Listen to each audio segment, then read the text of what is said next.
one. Oh yeah, that'll make some noise. I can tell that right away. Okay. How's that, guys? Can you guys hear me now?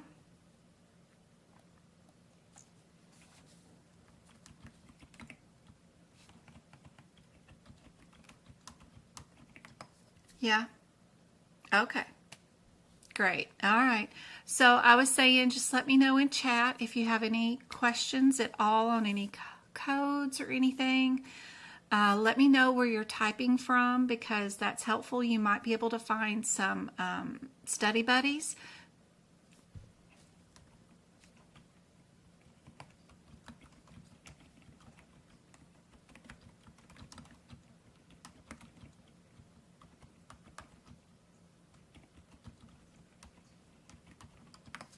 And what we have up on the screen is a matching game. All you got to do is match the diagnosis with the scenario.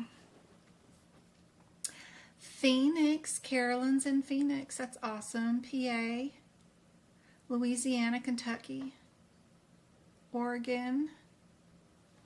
What about on TikTok? Hey, Twinkle. Thanks, TikTok. Hawaii. Christina, is it always moist there? It's like constantly always moist. Need to build houses like made out of steel or concrete or something so that the sheetrock doesn't get moldy, right? Y'all got a lot of issue with just moisture everywhere, right? I mean, beautiful, but moisture everywhere. California, Martha. How do I sign up for tutoring classes for E&M guidelines in the 2000s?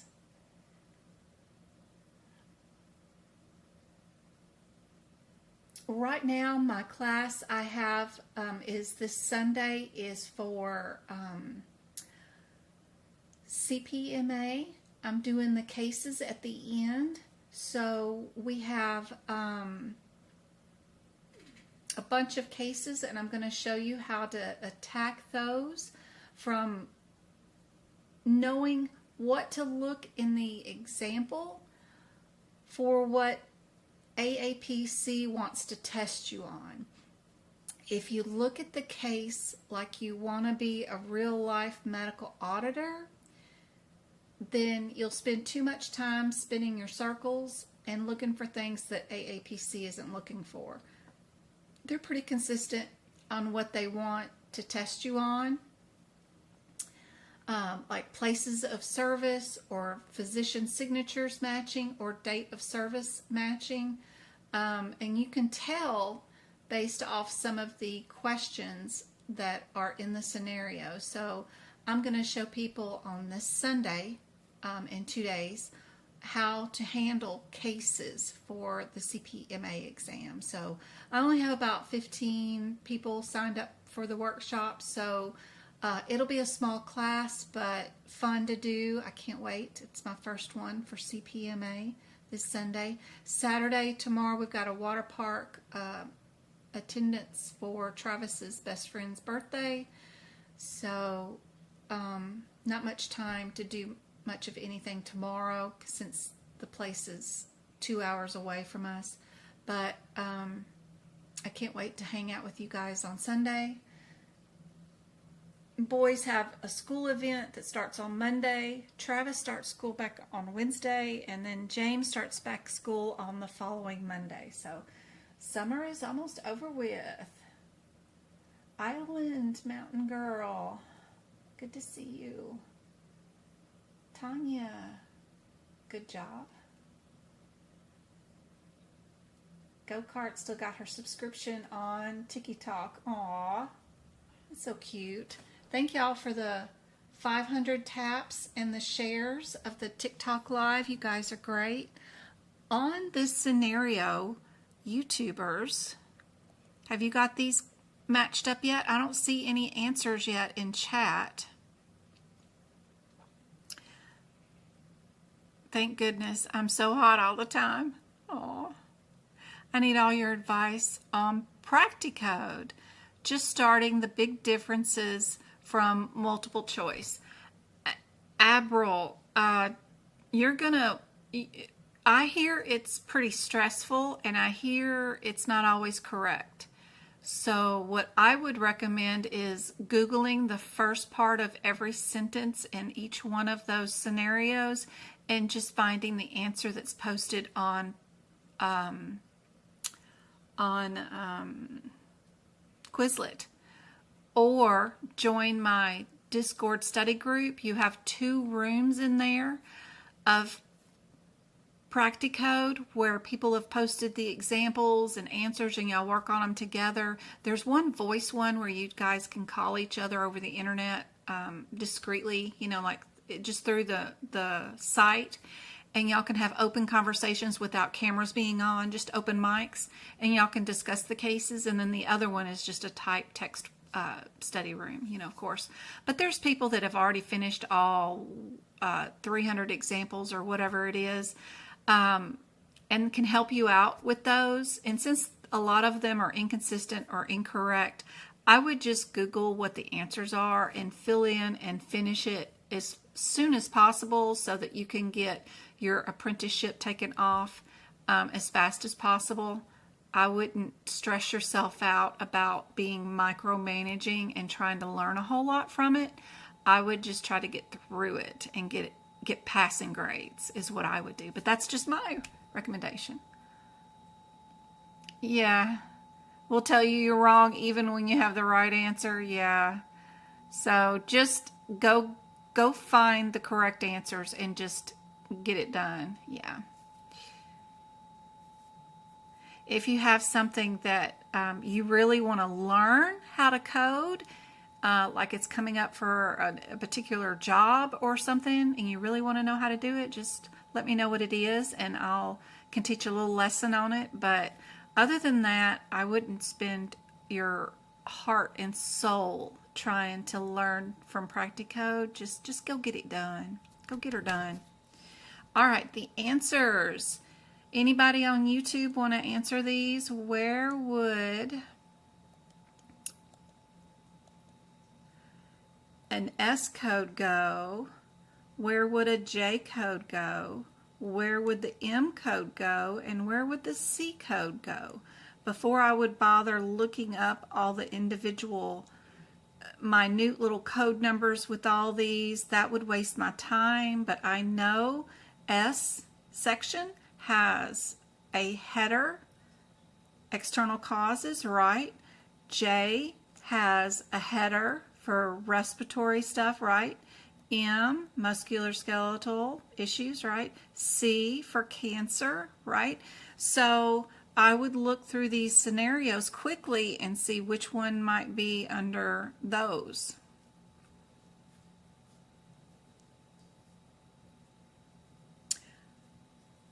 Great, MK. Tutoring is on the website like normal. Underneath the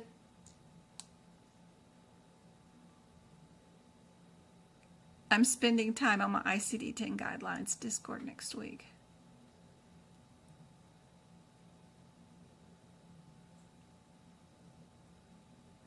And then we've got Sunday's workshop is on there too. It's all under tutoring and scheduling. What you do is you request a one-on-one with me and pick a date that's available, and then I'll allow it to be booked if that's something that we can agree on in chat for date and time and what you want to go over. So instead of people just automatically booking, they have to request a place to book. That way one person doesn't take up every lesson for an entire month.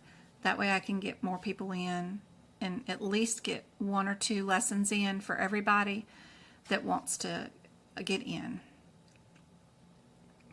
You're welcome. So, Ma surgery is integumentary, right?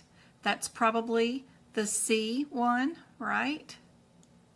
We've got lateral thigh wound injury, which would be our S code, right? Or M code. It could be M.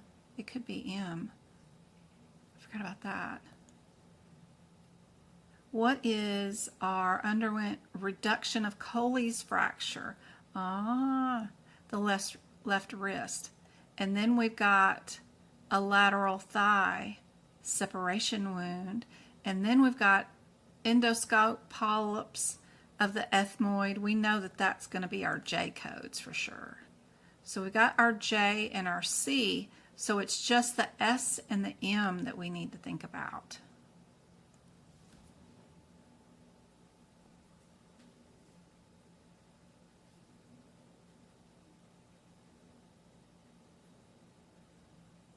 Our lateral thigh is going to be our S diagnosis code, and then our external fixation, Coley's fracture, is going to be our M. And we'll see these scenarios again in just a little bit. So we're not done with these yet, but let's move on to the area that I like to do now is, without looking in your CPT book, and just recall from your own memory, we're going to pretend we're doing flashcards. What is our 99342 CPT code? What is our header for that one? Anybody know without looking?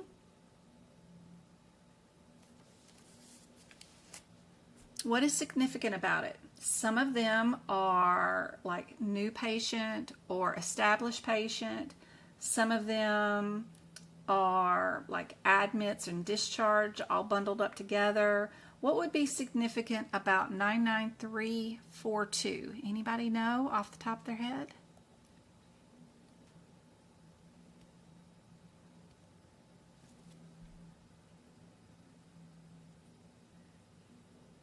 Good, Mabel. It is a new patient.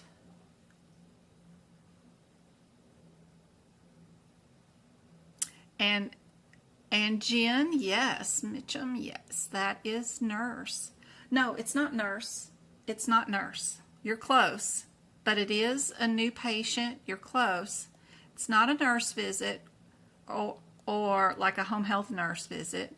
What is it? It is... Anybody on TikTok know? It is a new patient. I'm not familiar with C codes. What are they? Cancer. Those are cancer diagnosis codes. I don't prefer a medical coding school. It says, thinking about medical coding, what online school do you prefer? I don't prefer one. Be sure and look at my pinned TikTok videos. I think that you should do medical coding by self-study. I don't recommend any $3,000 school, because learning to medical code and taking a course does not prepare you for taking the certification exam, and you don't have any prerequisites or any requirements to sit for a certification exam. You only need to pass the certification exam to get a job. Courses are intended not to show you how to pass the certification exam. I'm the only teacher that teaches from the exam point of view, and I teach for free. So if you watch my pinned TikTok videos, I can show you how to pass your medical coding certification exam from the exam point of view so you can get a job. When you get a job, you are not trained or prepared to have that job or to work there just because you had a course. Courses are outdated until I can find one that uses EHRs and shows you how to use Epic or something like that. There isn't going to be any use in you taking a medical coding course, because they are all outdated based off industry standards. We don't use books, these hand paper books that they make you take the certification exam with. Everybody uses an EHR to look up a diagnosis code, or it's kind of like a Google search. We don't use paper books in the office, so even if you took a course and then you passed your certification exam, you're still going to have to relearn how to do all of it when you get a job. So bypass the school, go straight to passing your certification from the exam point of view, learn that. That's going to be enough for your brain anyway. And then learn on the job how to use the EHR. Medical groups and offices know they got to train you on how to use it anyway, so don't worry about that. Just save yourself thousands of dollars in time, and I guarantee you, if you do go and pay for a course, and then you take your certification exam, you're going to wish you had just not taken the course. I don't know very many people, I mean less than 5 out of the thousands that I've helped, that were very happy with their course and were glad they took it. Most people are very sad that they paid all that money and are still paying payments on their course and wish they had never done it.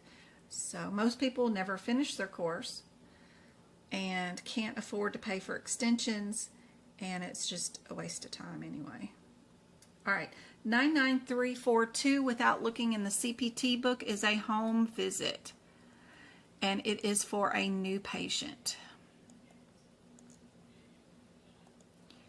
My next one that we have is 99232. What's our header for that one?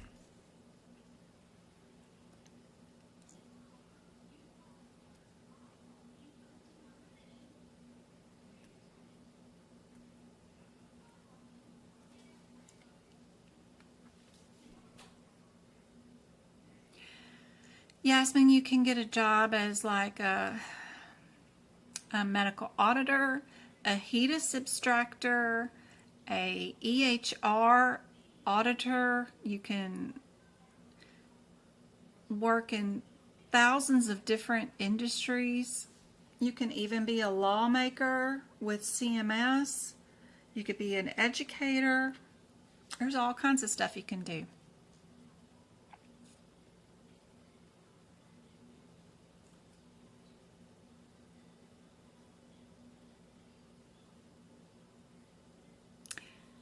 (99232) is a subsequent hospital visit. Yep, that is your header for that one. Subsequent hospital visit. Perfect. Good job. What is our header for 99236?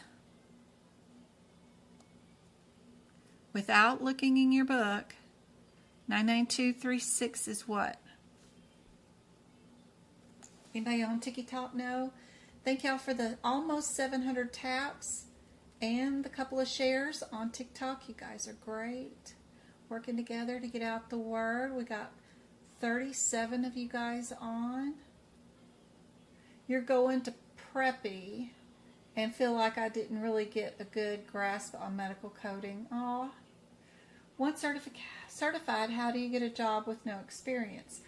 You slide in there by taking a medical records abstractor job during HEDIS season that happens every October through March. Every single health plan and doctor's office has to audit every single chart they have for the entire year prior, and that can only be done by humans. So HEDIS measures are a great place to slide in. I have a ton of blogs about jobs and how to find them and where to go. If you just go to medicalcodingbyjen.com and go to my website, go to the blog, it's completely free. You can read all about the different jobs and industries and how to get into the position. You need to start networking and attending health fairs and open houses, to everything that your Chamber of Commerce has opening up for new medical wings. You need to, there's a whole thing to do. So I've got it all spelled out for you. Go do it. But my specialty is to help you guys pass your certification exam from the exam point of view for free. And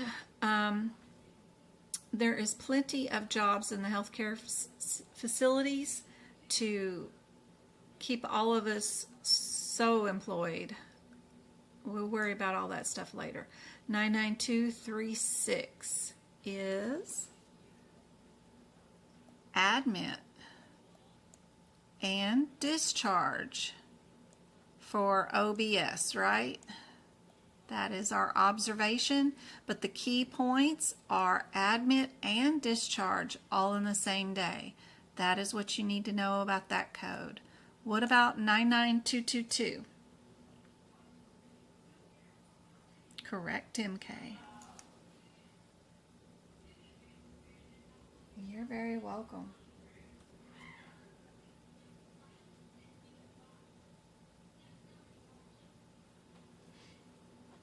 No worries about being out of the game since 2020. You can always say when you're interviewing that you decided to do continuing education and you're helping out with end of life for family members.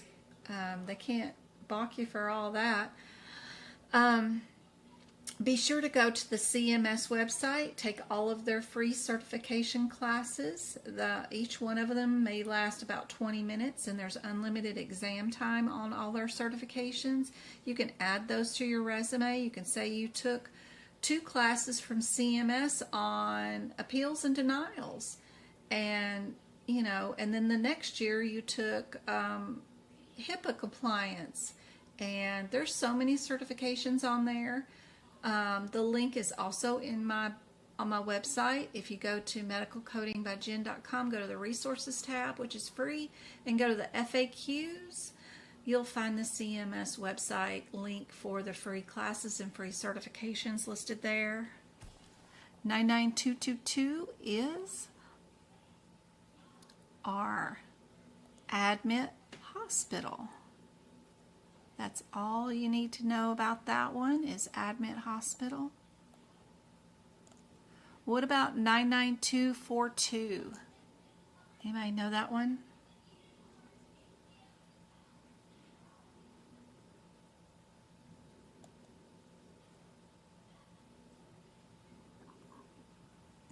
It is, Dr. Z. That is a consultation, but what is significant about that consultation? One more thing we need to know. The consultation has to take place in an office. Can this consultation happen in a place like the ER? Yes or no in chat? Can you bill a 99242 in the ER?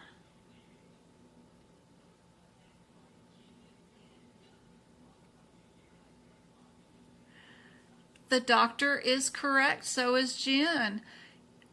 Remember, the ER is just an office. Nobody has been admitted into a hospital just because they're in the emergency room. That is just like a clinic of any doctor's offices or anything else when you are in the ER. So if a consultation happens in the ER, that is just a 99242, right? Because an ER is not a hospital. It is just a clinic, right? Until the patient has been admitted and they're on a floor up in the hospital somewhere or whatever, their status is still in a regular office visit. Don't let them trick you on that on the exam. 99285. What kind of code is that?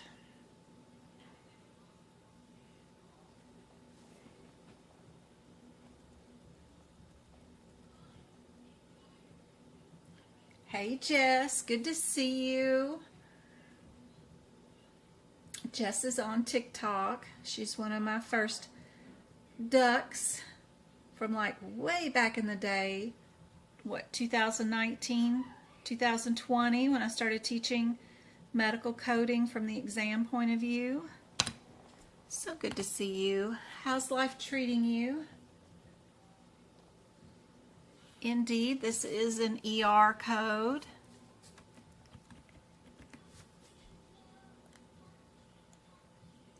What about 99292? What kind of code is that? Without looking at your CPT book, you're supposed to recall this from memory. What is a 99292?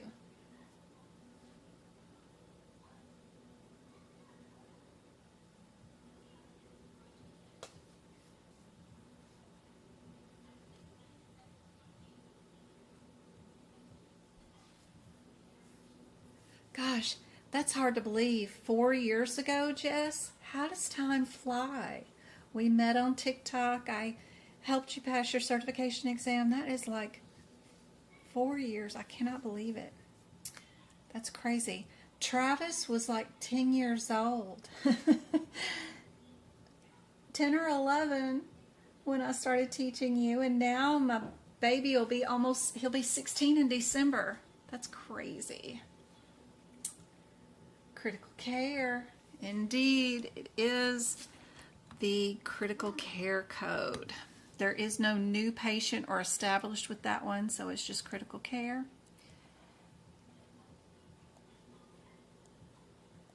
I thought I had one more. I meant to do 99350. Does anybody know what this one is? Last one, and then we'll move on to practice exam questions. Without looking in your CPT book, anybody know what the header is? We're pretending we're doing flashcards. It's billed by time. That's correct, MK. It's an add-on code. Good job, Taylor.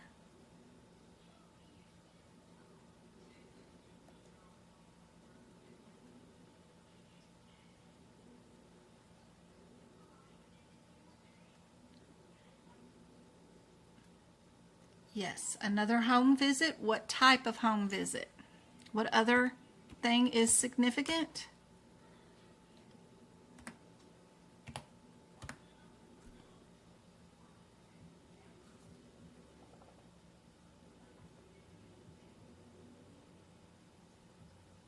Be right back. No worries. She's probably working remote from home. I wouldn't be surprised if Jess was working 2 jobs at the same time, earning 2 salaries, so she could get like $120K a year or something like that. I could see her multitasking. Indeed, it is a home visit, and it is for our established patients. Yep. We started out with a home visit for new patients up here, our 42, and our 50 is for our established patients. Anyway, that's just our my crazy little questions that I like to do that are little flashcards. I do have some electronic flashcards that you guys can do, again, on my website at Medical Coding by Jen. Totally free for you guys. There's 3 sets underneath the practice area that you guys can do. Here is your first question that I have for tonight. Under the privacy rule, the minimum necessary standard does not apply for which of the following types of disclosures? Is it a disclosure for marketing? Let me make this bigger.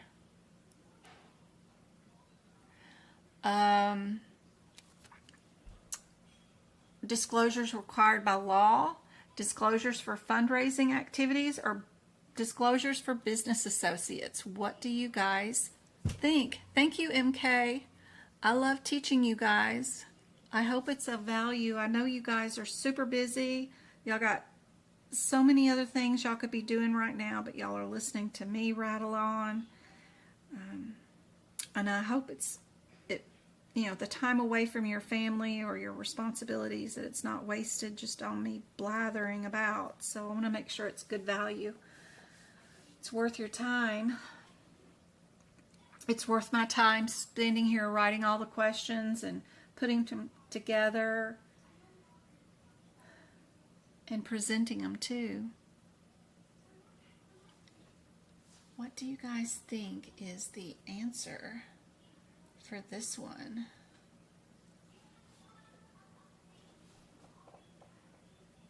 Ooh, what's TikTok doing? It's making some noise. I got 40 of you guys on. Love it. Thank you for the 2,000 likes. Thank you for the shares. I've got one answer so far, C. What about YouTube? You're welcome, Yasmin. No worries. I got an A and a C.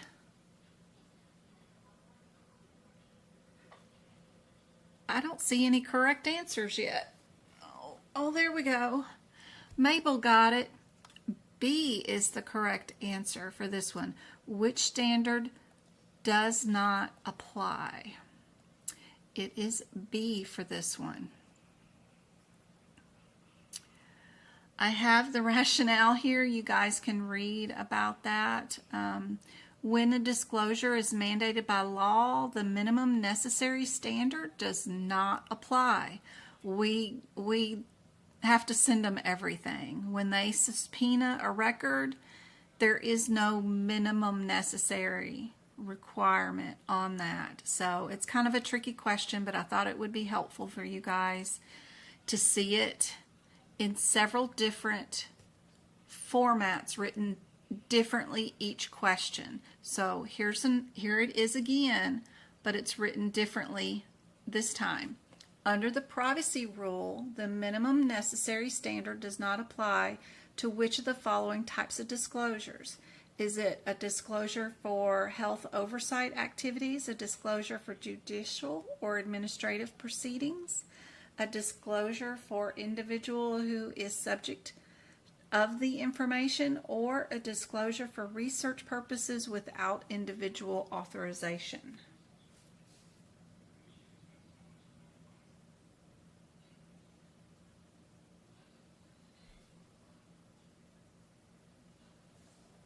You guys are welcome. I got some anatomy coming up too.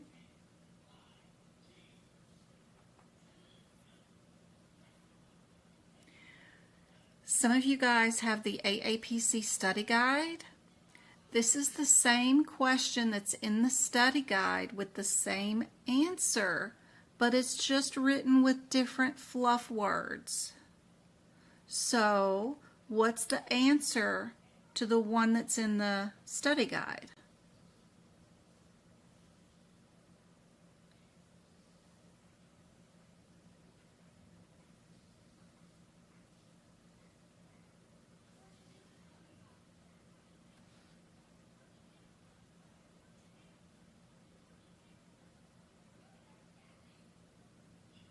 Yep. The individual who is subject to the information. Y'all remember one of those questions has that answer? I just have different fluff words in this. C is the answer for this one. Okay, I'm going to rewrite it again. And y'all tell me what you think the answer is for this one. Under the privacy rule, the minimum necessary standard does not apply to which of the following types of disclosures? Is it for public health activities, for healthcare provider for treatment purposes, for health plan sponsors, or for payment activities?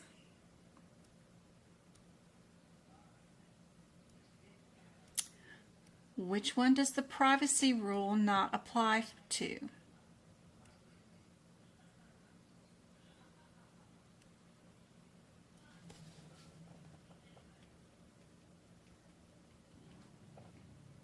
TikTok's rolling with the correct answers over here. This is the same as medical assistant in billing and coding. I don't know if it's the same. I mean, medical assisting and medical coding and billing all run in sort of the same genre, but I'm not doing questions on how to take patients' blood pressures or temperatures or any of the clinical side of medical assisting. This is only for medical coding. I don't do billing in this lesson right now, technically. This is just all coding. But a lot of it is cross-referenced. Thank you, Courtney. Love it. That's beautiful. Thank you so much for the coin. I forget what they call that one. the vote, the Heart Me vote. I have a purple study guide for CPC for 2023. If I study this book thoroughly, I should pass the exam. Yes, I recommend that study guide versus any courses or anything else. Yes. This one is the treatment purposes. Yep, perfect. If somebody requires treatment, you don't need to get signatures just to send the records over. That's all that means with all those highfalutin words. Okay, got it rewritten again one more time, and then we're done. Under the privacy rule, the minimum necessary standard does not apply to which of the following types of disclosures? Is it the disclosure to request by a healthcare provider for treatment purposes? Is it the disclosure to individuals who are subject to the information? Is it for uses or disclosures made pursuant to a via individual's authorization? Uses or disclosure required for compliance with the HIPAA administrative simplification rules? What about the disclosures of the U.S. Department of Health and Human Services when the disclosure of health information is required under the privacy rule and enforcement purposes, like for when they have a communicable disease that could be spread and people need to know? Uses of disclosure required by law, or G, all of the above? Yes, doctor. All of the above. You do not need any HIPAA things signed for any of these at all. And there's a whole bunch of rationale that I wrote out for you guys. It just means that all that stuff means that you don't need to have any patient signatures. You can send their records. All right, y'all ready for some rapid fire anatomy? Basal ganglia is located where?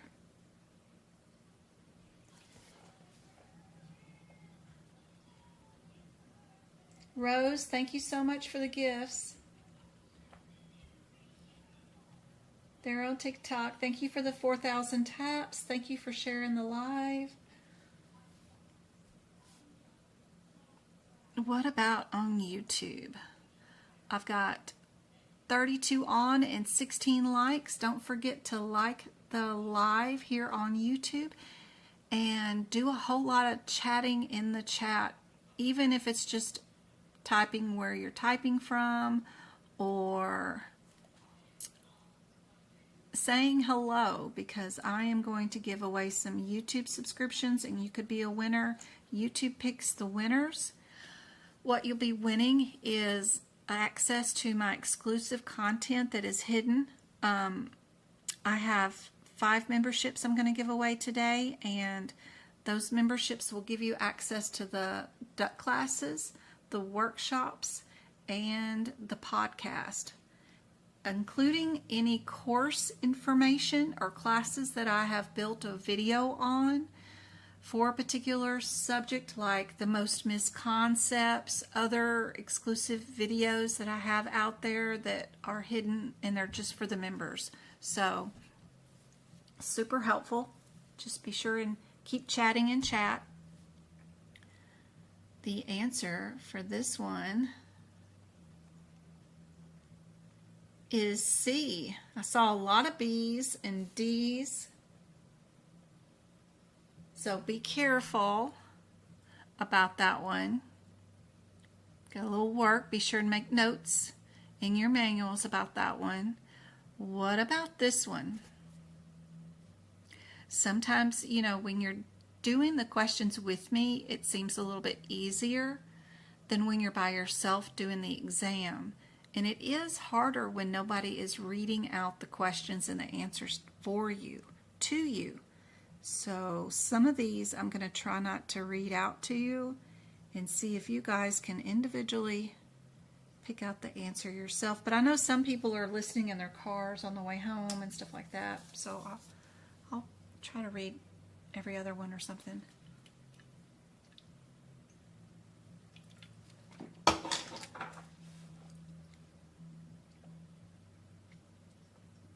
I got A's and C's on TikTok. Thank y'all for the almost 6,000 taps. Y'all are wearing yourselves out.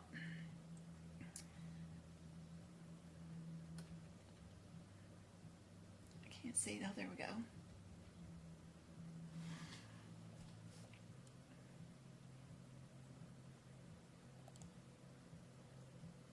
We still got 32 and 18 on YouTube. Oh, wait a minute. Did my replay not work? Let's see if that helps.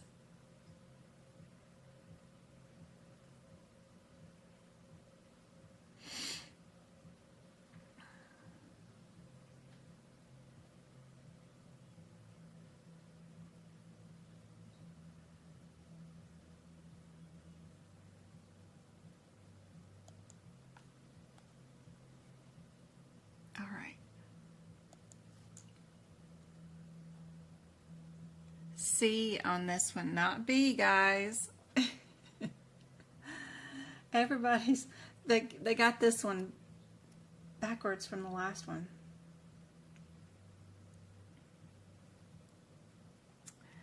All right. In the statement, the posterior blank and the outer cervical OS were prepped with the cleansing solution. What does the OS stand for?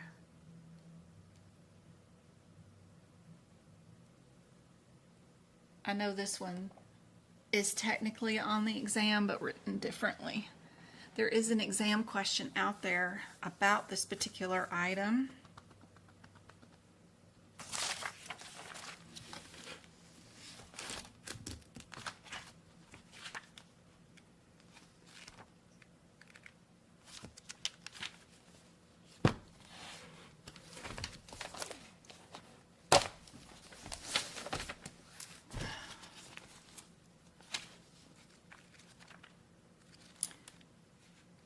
Some words I'm nervous to say over the internet because I never know if they get banned or not.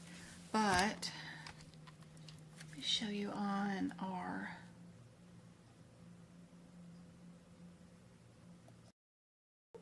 wrong one. Right here. We know to go to our anatomy pictures and add certain information to them if needed. For our medical coding exam, I have on our internal OS and our external OS drawn in to the anatomy in our CPT book. I hope you guys are doing the same thing for your CPT book.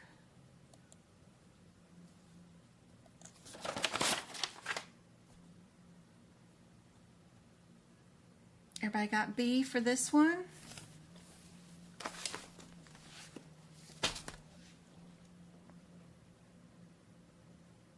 Yes, I will. It is recording and will be on YouTube. It's auto recording. This OBS system records it and automatically puts it on YouTube. So it's already on there right now.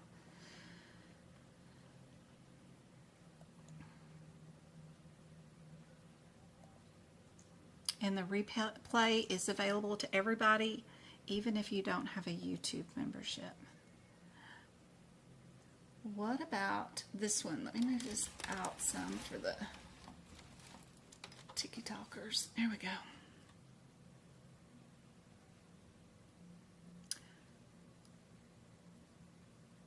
Where is this abnormality found?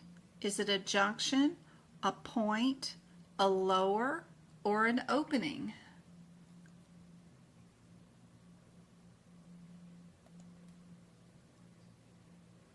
I got 33 on YouTube and 18 likes and almost 10,000 likes on TikTok and 4 shares. Thank you much, guys. Here we go. We're going to give away these YouTube memberships while y'all are working on that one. Oh, nope, I'm not doing that. I was trying to give myself a $2 super chat. That's not what I meant to click. Let's go to membership. Whoops. No, gifting. There we go.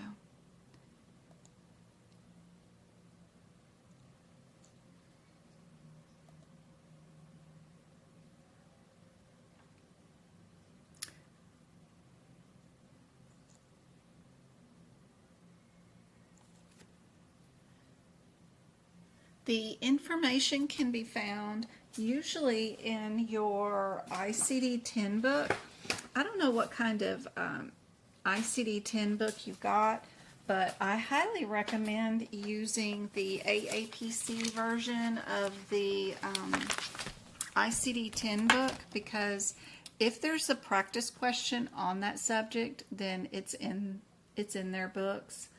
The ICD-10 book is great from AAPC. So if we go to our OBGYN section, which is the O diagnosis codes, right?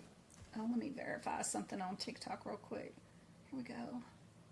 Ooh, my cell phone is hot. If we go to our O section, right before you start diagnosis coding, they have all the anatomy parts listed, and then they talk about them. So we got external, we got internal. They talk about every little cellular piece that's going on here, and then they talk about common diseases that are associated with it. So if I was going to find my OS or internal, external stuff, it's going to be here in your ICD-10 book. But I use the AAPC version of it.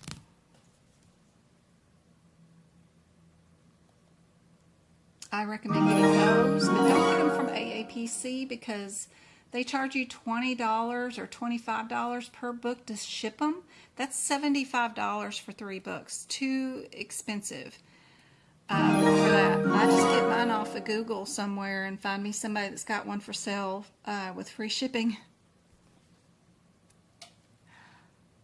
All right, we gave away 5 YouTubes subscriptions. Abril, Elizabeth Taylor, Rattan, and MK all won a month-long subscription to my YouTube channel. I hope that's super helpful.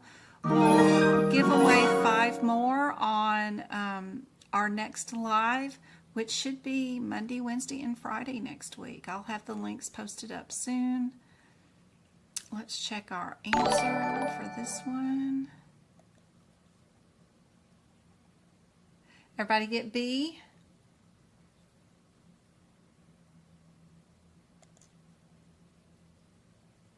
Did I see anybody? I had some B's and C's, so we were closer this time. What about on TikTok? Yep, I had B's and C's. I hope that's helpful. Thank you for the 11,000 taps. You guys are great. Wow, that's the most I've gotten in a long, long time. My ring. What part of the body are we working on? Should be easy peasy.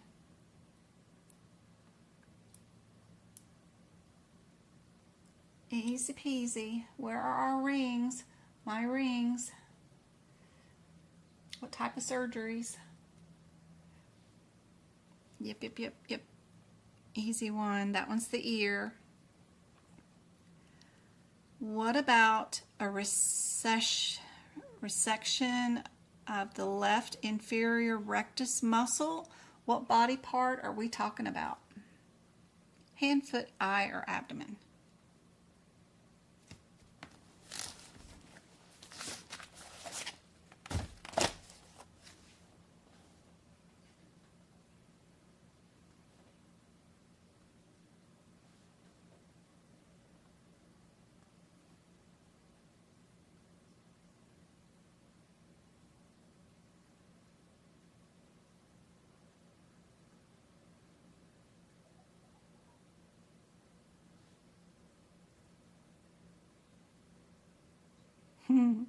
Not the abdomen, close, but at the eyeball.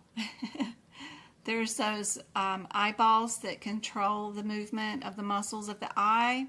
They're always getting messed around with. Yeah. What about this one? What body part are we talking about? Cervical, thoracic, lumbar, or sacral? You're welcome. I didn't have any say in who won. I just send the money to YouTube and they pick a winner.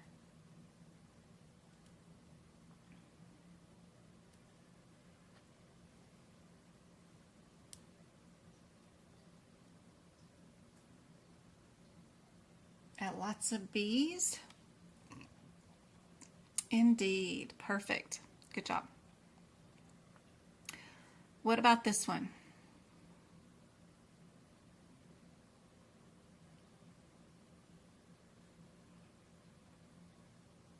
Are we in the shoulder, elbow, knee, or hip?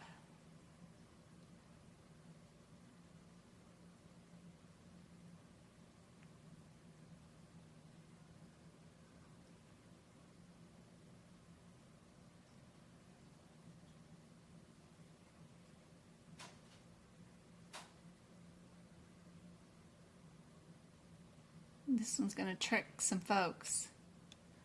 This one's going to trick some folks. Thank you for the gifts. Got 89 of you guys on TikTok. Thank you so much for all the taps. Thank you for the gifts and thank you for the shares. I hope this is helpful. Above the knee, guys, above the knee. The patella is in, right? You've got your patel, which is your kneecap. Supra means above. So knowing your prefixes and suffixes is super helpful. Above the knee. Yep. All right, y'all ready to do some ICD-10?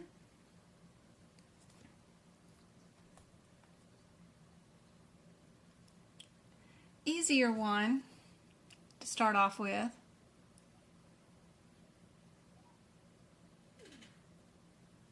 What is also, to go along with your answer for this one, but what also, if you happen to have a fill-in-the-blank test, what is your header that you would run to in the index to start looking up this diagnosis code if you happen to not have the answer in front of you? You had no A, B, C, or D. You just had to go look up the answer and fill in the blank.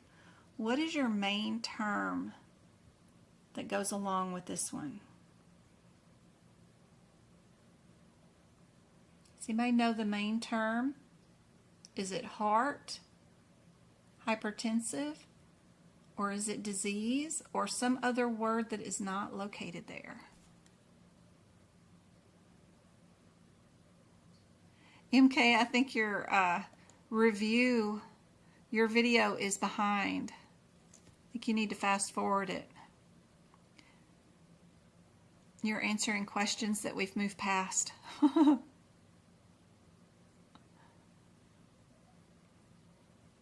We've got 20 likes and 32 viewers on YouTube now. We have 81 on TikTok. It's not hypertension.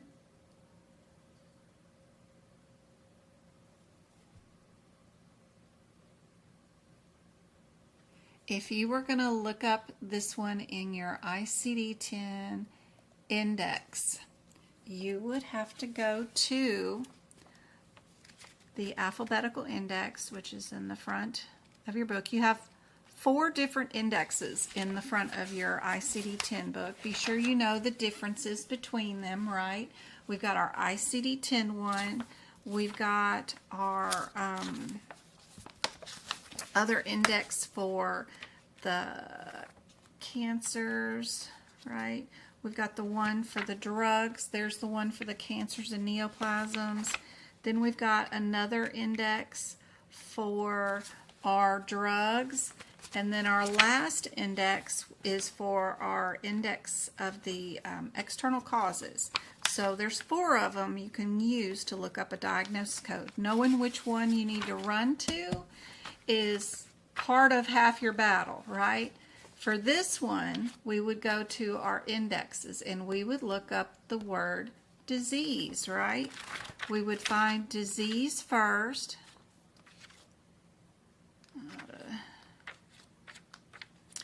Then we would look up heart, disease of the heart.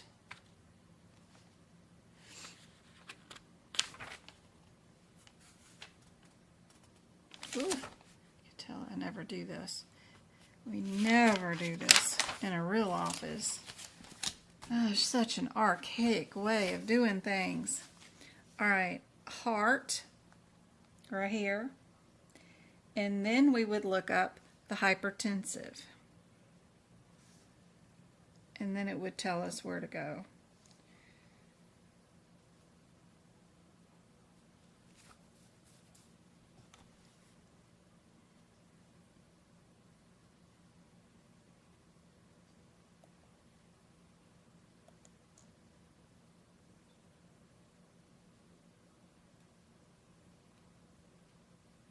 Then it tells us to go to hypertension. So eventually we'll get to hypertension, but that's not the way that they want us to learn how to look them up. We're supposed to look under disease first. I don't know. I like being in my EHR and just typing in hypertensive heart disease and it brings it up. It's such an efficient way of doing things, right? Our answer is C. I-11.9. Did anybody get that one right? Lots of B's, a few A's. If you can't see the whole thing, it's because I'm streaming on a cell phone to a computer screen just for TikTok. If you want a better view, please go to my YouTube channel at medicalcodingbyjen.com and you can actually view the live right now streaming on YouTube, which is a direct screen view from my screen to your screen. And you won't have a cell phone in the way. You'll get only this view, which is a lot better.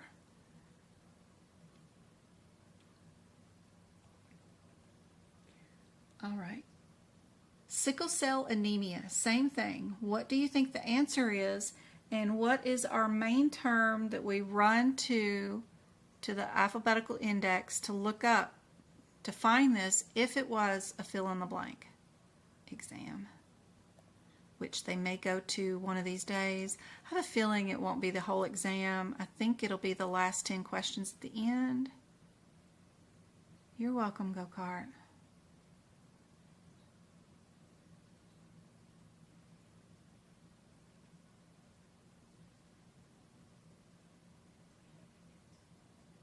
Good, Samantha. Good, Jen. Yes, we are going to go look up the word anemia in our alphabetical index.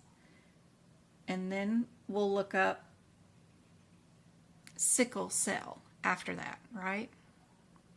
Yep, anemia will be our main term.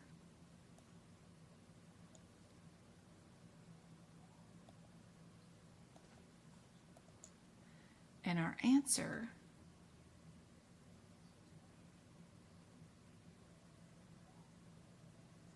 is going to be what, guys?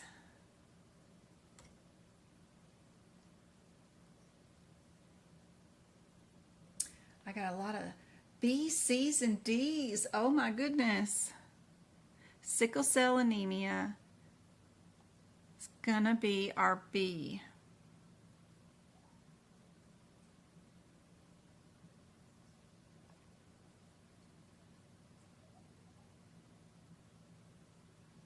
That's all the info we've got. It's going to be B.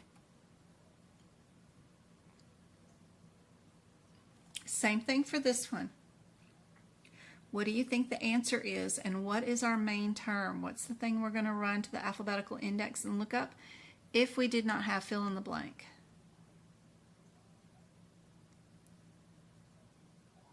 This is non-traumatic. That's what I mean by not due to an injury. It is not spleen. We are not going to look up spleen in the alphabetical index. What are we going to look up?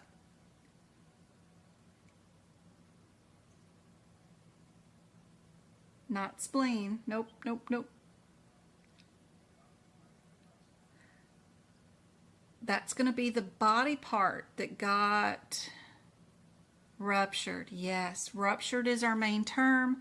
There's a lot of stuff we can rupture, and then it'll be indexed based off of that. The body parts, all the different body parts that we can rupture will be listed in underneath ruptured in alphabetical order. So yeah.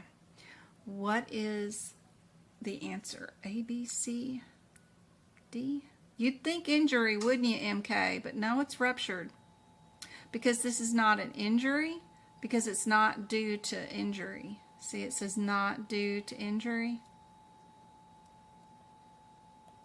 Yep, they just spontaneously ruptured their spleen.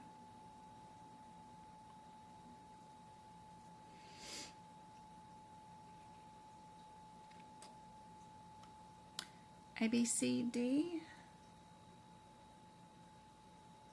I got one of each from everybody on TikTok.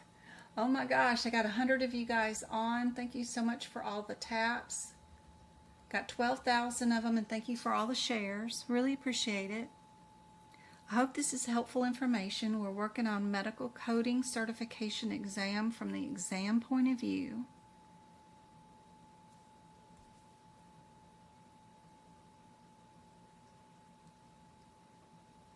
And the answer is C, guys. We're going to look up ruptured, spleen, and non-traumatic, and that will lead you to D73.5.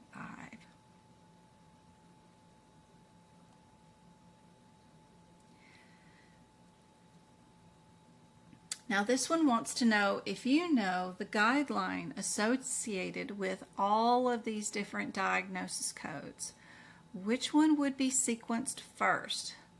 If you had something from, let's say, the D section, which is that header, is involving blood forming organ or disorders involving the immune system, versus the K, which is diseases of the digestive system, what would come first?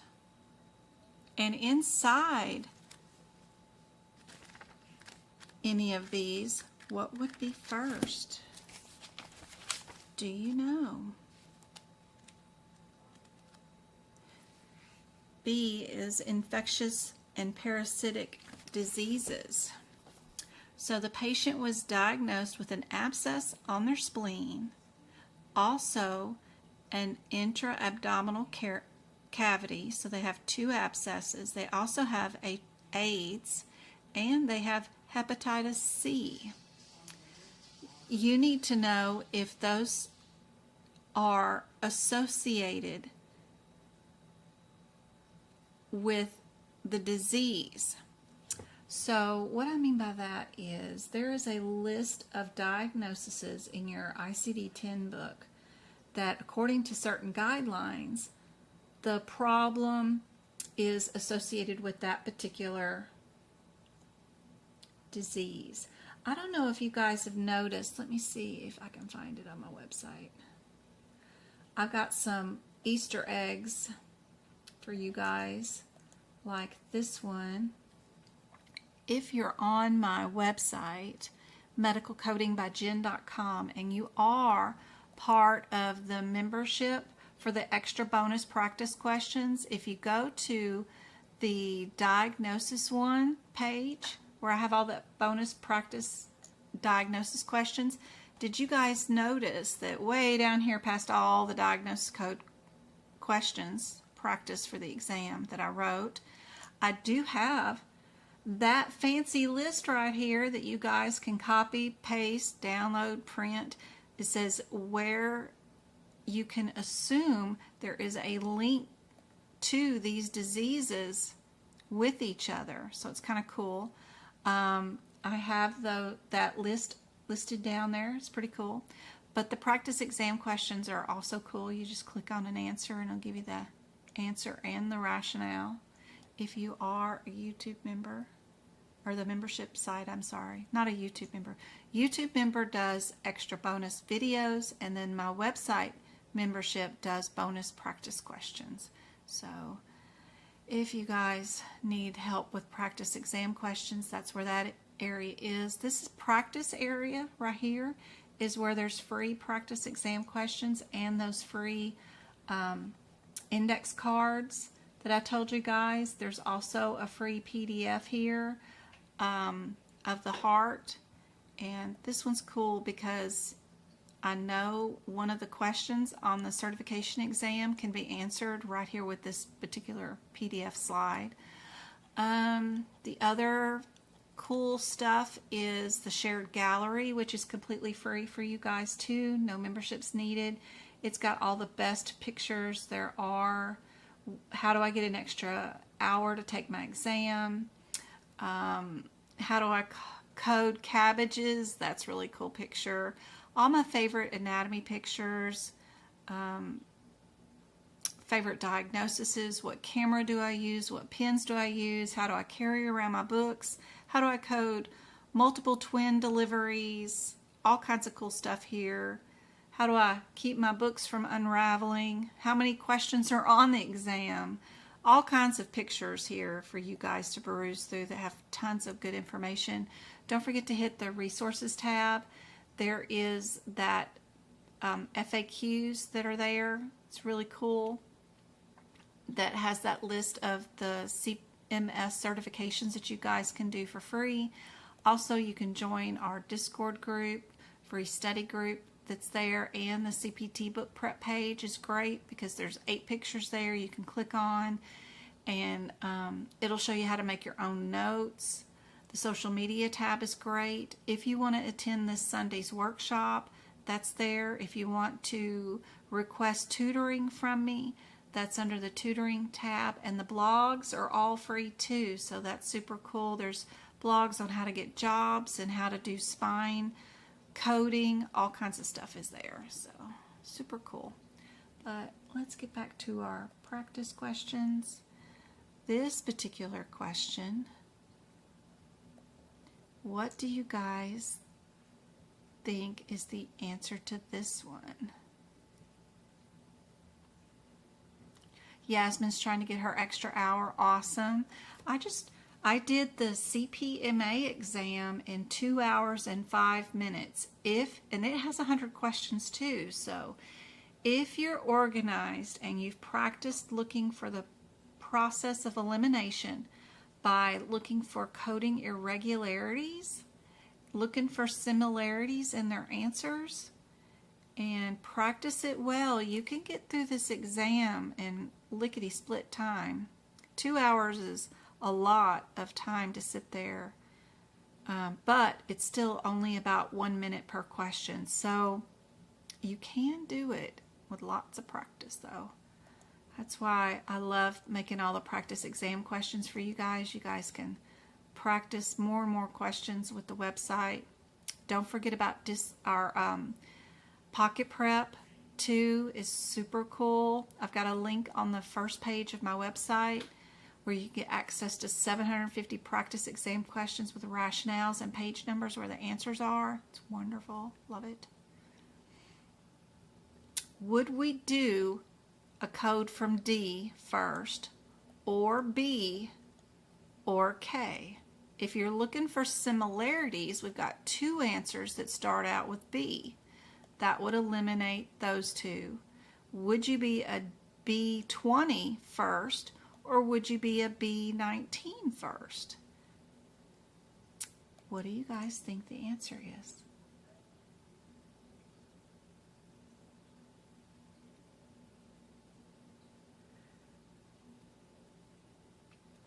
It takes 1 year off of you for Practicode. You need 2 years to get rid of your apprenticeship. If you do Practicode, that takes 1 year off, and then if you can just get a friend to say they've seen you utilize all 3 manuals in your daily duties for a year, and write that in a PDF and send that in, then that will take you off your second year. And then you can get your apprenticeship taken off, your aapc membership, and then you can have your full CPC. Now, not all of their certifications have apprenticeship. If you go for a CPMA and a CRC, both of those are full memberships. They do not come with any apprenticeship status, which is wonderful. So you don't even have to have a CPC. You can skip all that if you wanted to. Just become an auditor and a risk adjuster, and you can pick your job, whatever you wanted, remotely for sure. With this question, B is our answer. I got you plenty of rationale to go with this one. You guys can review later. I know this was pretty easy, I hope. I had some C's on TikTok. Now we only got 28 people on TikTok when we did have 100. But I hope this is super helpful for you guys. Let's pick out another question. Modifiers. All right. Does this scenario require a 25 modifier, 24, 57, or 58? We have a knee replacement surgery. We got reoccurrent migraines. What do you guys think? I have a subscription on my website just for CRC practice exam questions. I have over 500 there with some CRC PDFs that you can download that go along with that certification, that membership. So my YouTube channel also has exclusive videos just for the CRC. I'm going through that course right now and taking it in its entirety and then creating videos and more practice questions based off the course. So just utilize those. The YouTube subscription is $5 a month. The CRC membership is $8 a month. That's $12 a month. And then just watch my videos and do the practice exam questions. That's all you need.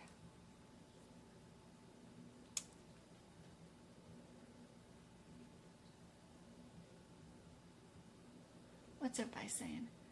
How if you work already doing coding for a couple of years? That's great, Martha.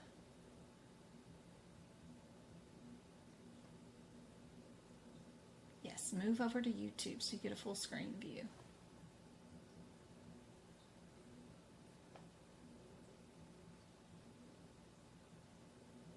Thanks for the follow, guys.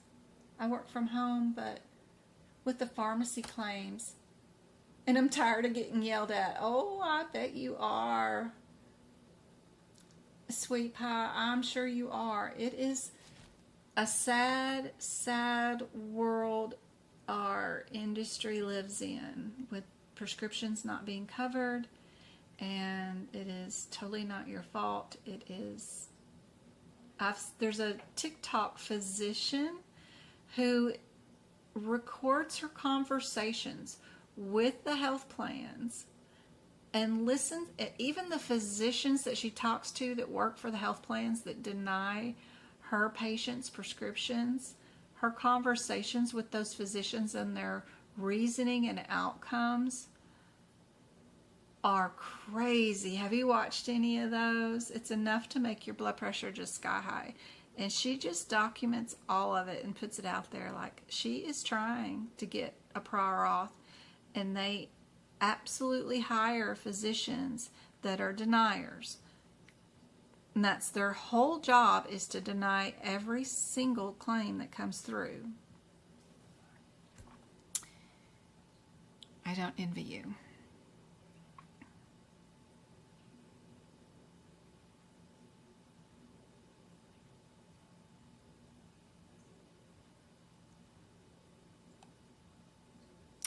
This one is RB, modifier 24. Most people got that one correct. Good job. You don't like coding for post-op? It's all capitated, all related to the original surgery, so it's just capturing info that is just clerical. It's nothing that you can actually code or bill for. What about this one? Again, we've got modifier 24, 25, 57, and 58.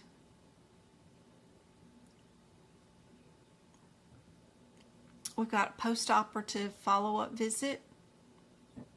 They plan on doing a second procedure.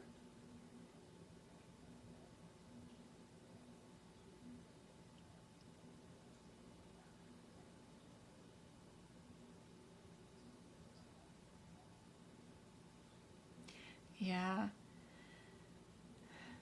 And then it's denied, and it's days and days and weeks and weeks and months and months. They just have to pay cash.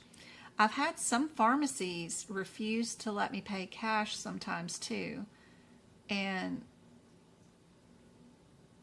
you know, don't ever tell a medical auditor that I cannot pick up my child's prescription that my physician wrote, even if I have to pay cash for it. You are not going to withhold it just because an insurance company is refusing to pay for it when I will pay for it.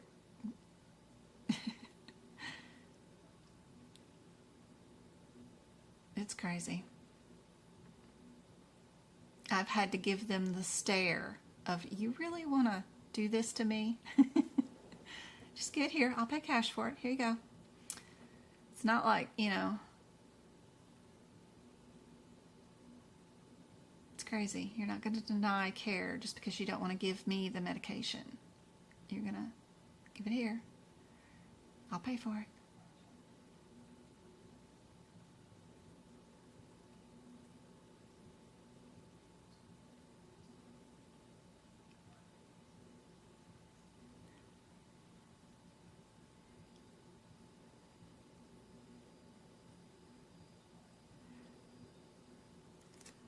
Company asked for the patient is in post-op and doctor prescribed a medication, then you need to bill the office visit, then 24, it denied. Oh yeah, no, you go to the back of the book in the medicine section and you bill the post-operative CPT codes in the back, which are in the medicine section. You can't bill a regular office visit and just throw a post-operative visit on it. That's not going to work. That'll get denied every day of the week. Absolutely. But this one needs a modifier 58, which is D, because it's a subsequent procedure. Yep. Good job. Well, what about this one?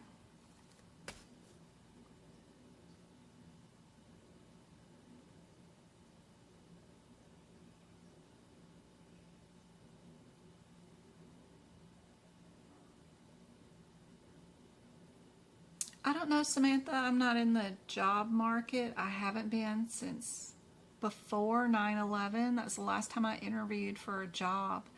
I haven't needed to hunt for any jobs since then, and I've worked remote since 2013, and just recently retired from employment. So that's not my specialty. I couldn't imagine, but I've got tons and tons of ideas about how to get a job and what I would do, and I've put all that in blogs for you, all free, with wonderful suggestions on how to find a job, if I was to jump in the market, what I would do. And I am creative. I'm a very creative problem solver, so there's a lot of cool information there. I would go there and read my blogs. It's all free for you. So somebody was at Denny's for breakfast in the morning. Then they went to their doctor's office and had a minor lesion removal. And then they came back later on in the day with abdominal pain. They were given a diagnosis of probable food poisoning. How would services for that day be billed?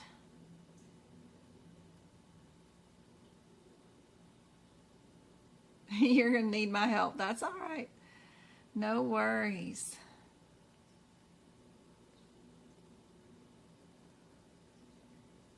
Z48 and 99024 for post-op. Yep, perfect. 25 is billed with this one. We've got 2 E&M visits. We've got our regular surgery where we did a minor skin removal lesion, right? And then we did an evaluation for food poisoning. So we would need our 25 modifier. Ma's surgery, Mo's surgery, however you say it. There's conjecture. But if I go to the pronunciation where they actually say it to you over Google, I think they say it Ma's surgery. Mo's surgery? Ma's surgery. I don't know.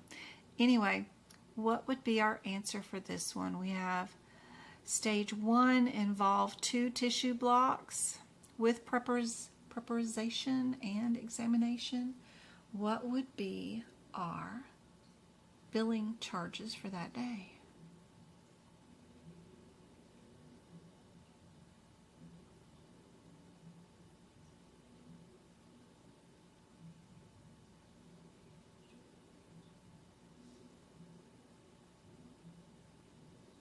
What do you guys think? Huh. I got E. I got A, B, C, and D as possible answers. I got 17 of you on TikTok, 13 shares, and almost 13,000 taps. Thank you guys.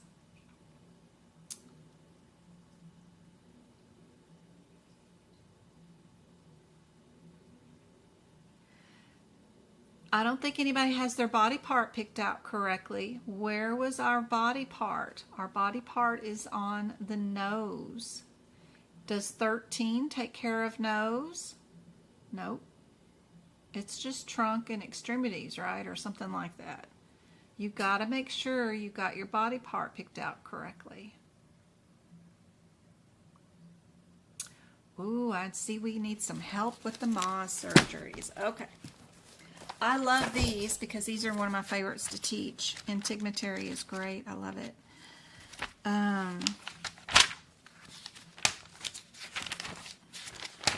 So, coding irregularities. We know right away that D is a coding irregularity. It cannot be coded by itself for any reason.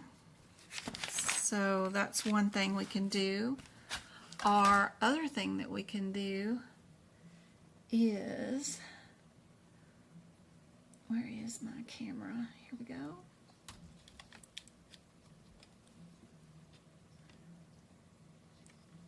On our MOSs, the only codes that we can pick out as our very first codes in any of these surgery is either 13 or 11.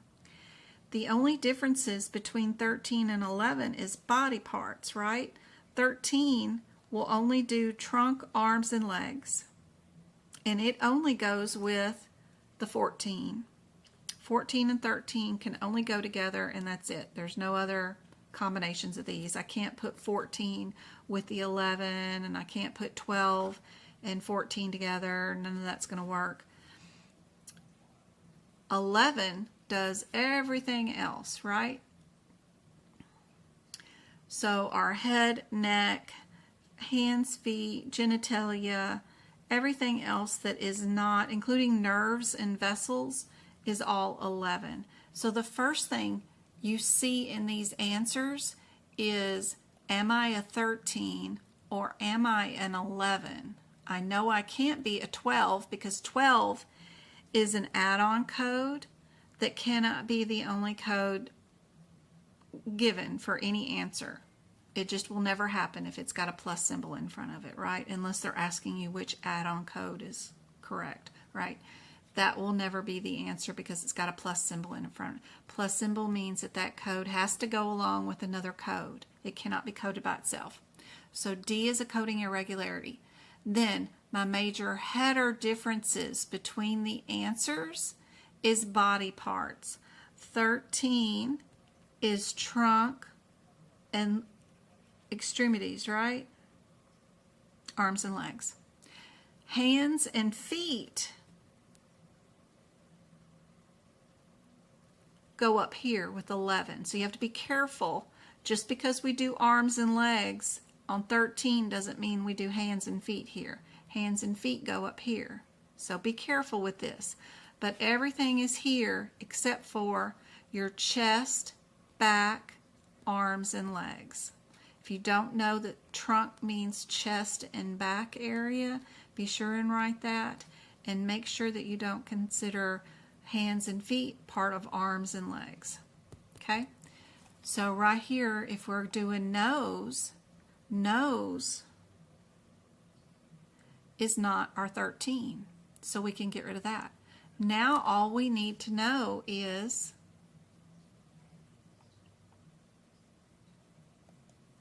whether we have 2 stages or not. We only add the 12 code if the doctor goes back to the body and cuts off another piece of the body. That is called stages. If there's 2 stages, then we add 12. The only time we add the 1, 7, 3, 15 is if one of the stages that we cut off is cut into 6 or more blocks, or what I call microscope slides, because that's what they are. They're slicing them up and putting them on microscope slides. So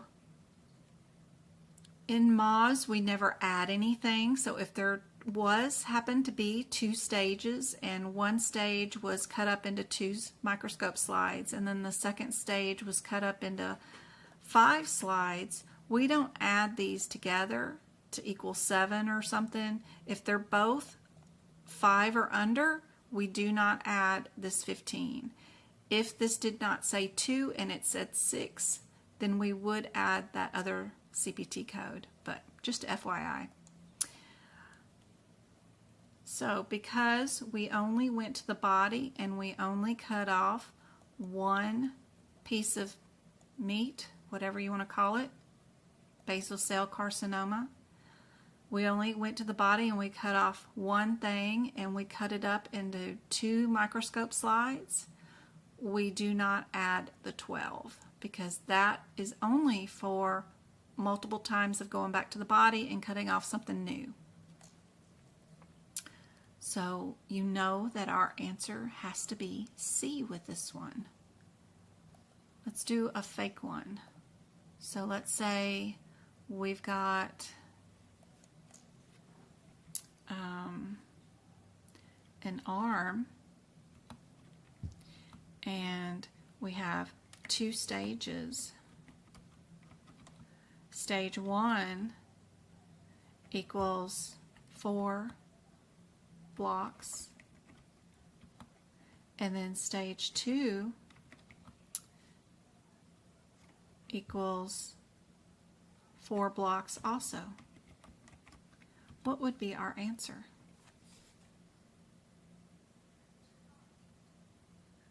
Are we a 17311 or are we a 17313? Figure out your body part first. That is part 1. What is our body part?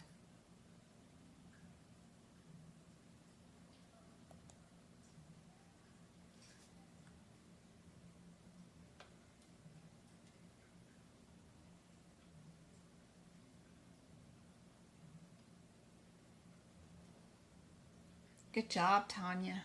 On TikTok, she's great. Yep. We're going to be 17313, right? Because we have the arm. And then because we went to the body 2 times for 2 stages, we're going to add our 14 code because our 14 only goes with our 13. And because neither one of those stages was over 5, and we're not going to add, We do not add the 15 code. We're done billing for this one. We're going to bill the 13 and the 14 and we're done. Yep. You guys got it now. Hope that was helpful. There's the rationale that I wrote out for this one, for the previous one. All the questions are mine tonight. I didn't borrow these from anybody else. What is the condition of the patient that the termination of therapy according to the operative note report?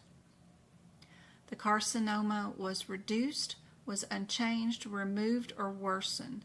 For this MOS that we removed, this basal cell carcinoma, when the pathology report comes back and the margins are clear, what is the condition of the patient's termination of therapy mean?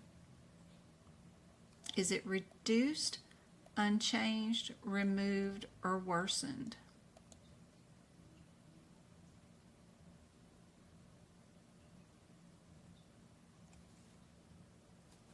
What do you guys think on TikTok?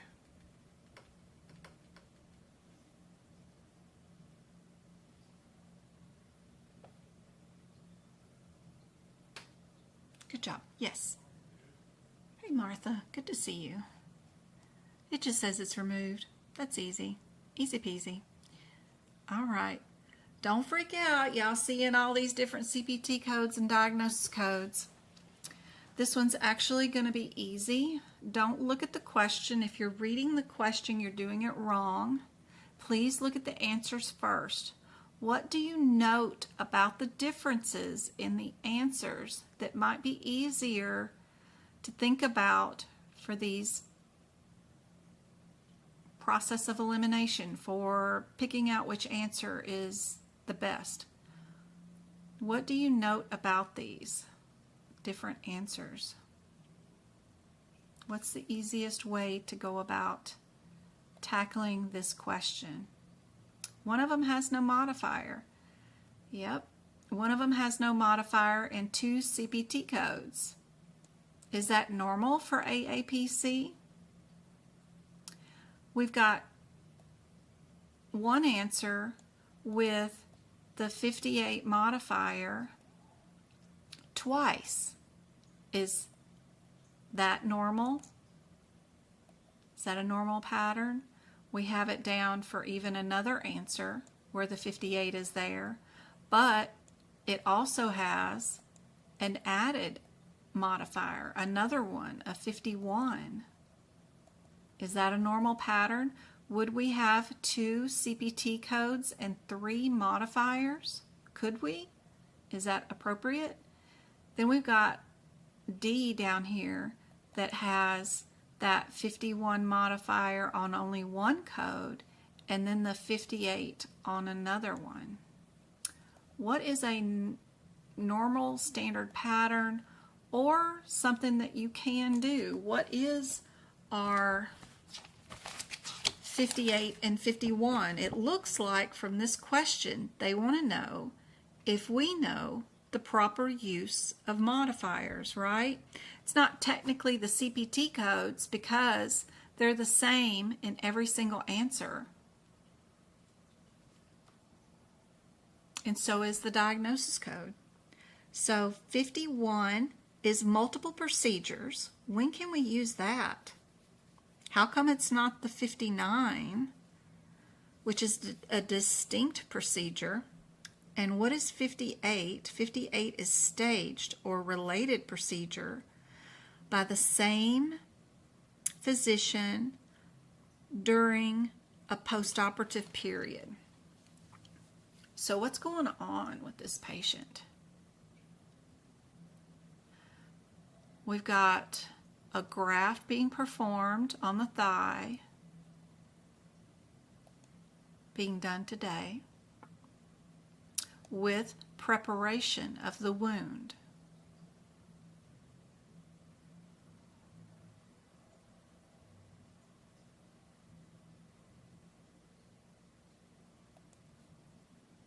What's the proper use of the modifiers, and which one would we use in this scenario? I've got some C's and B's.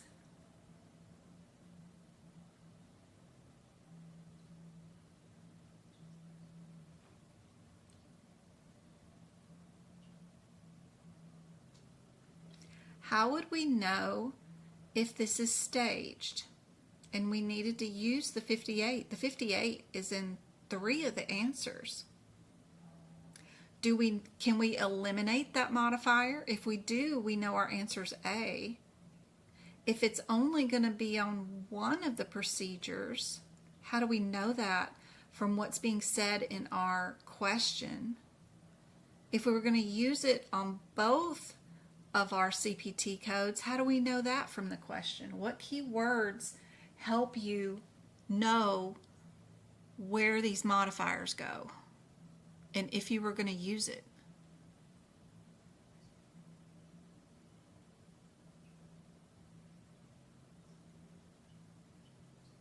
Does that make sense? Am I making any sense, or am I losing y'all? I'm lost on this one. Okay. So what I'm trying to do is figure out if I'm not supposed to use any modifiers at all. If I am going to use modifiers, the quickest way is we've got 2 answers with similarities, right? Where they've got the 58 on both codes. So I want to know, is that good? Should we use it on both? How would I know that quickly? Because if I'm only supposed to use it on one code, then maybe the answer's D quickly. But what if I'm not supposed to use it on any code? Then I know my answer's A. So I'm just trying to figure out what in this question would tell me to use the modifier or get rid of it.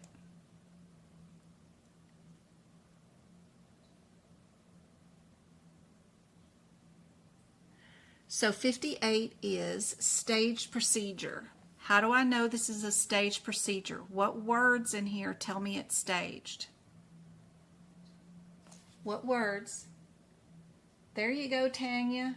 On TikTok, she said previous history of excised wound. So that means this wound has been previously worked on. We're doing something again to the same wound during a postoperative period, which means whatever we do to the wound today needs what? 58 modifier. If I prep the wound, if I do a graft to the wound, it's still during a previous excisement or during a postoperative period, which means whatever I do to that wound, I need that 58 modifier, correct? Correct. I hope that's helpful. I know this will take some time to learn. Don't feel extremely bad if you don't understand this. This is a high education level question that I wrote, not for beginners. This is highfalutin stuff. So don't feel bad. But this was a previously excised wound that we've already worked on, and we're doing more crap to it today. Some time has gone by. We've had to grow out a graft and prepare it for this graft. So we're going back in during a postoperative period where we've already done surgery on this wound, and we're doing more crap to it. Since we did 2 different things today, we prepared the wound.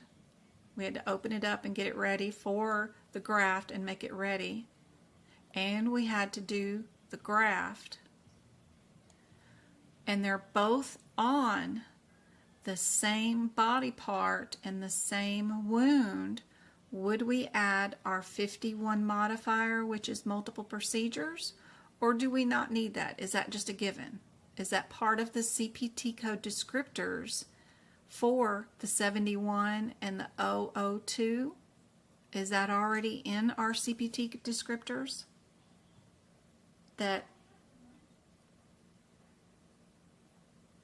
Or do we have to notify the insurance company or whoever that we really did do both of these procedures for the same particular body part?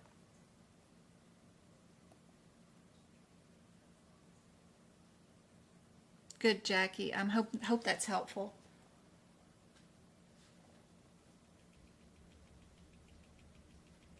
Thank y'all for the friendship bracelets. Who did that? Who did that? Positive energy. And Tiffany again. They were the gifters on Monday night. Yes, C is the answer for this one. Absolutely. I've got all the rationale you could possibly want and more on this page. You guys can pause it in the replay and watch this and read it. So it goes into depth about why each CPT code and then why each modifier. But let's do another one just like this. So look at your answers. Don't read your question yet. What are the differences in your answers? What can you glean for these? And how can we figure out what we can eliminate, what we can keep?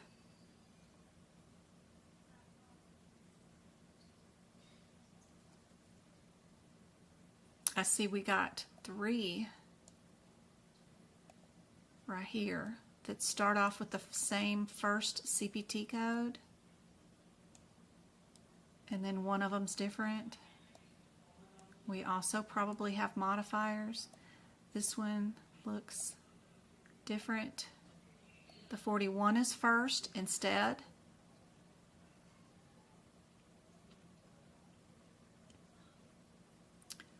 We've got that 51 modifier again.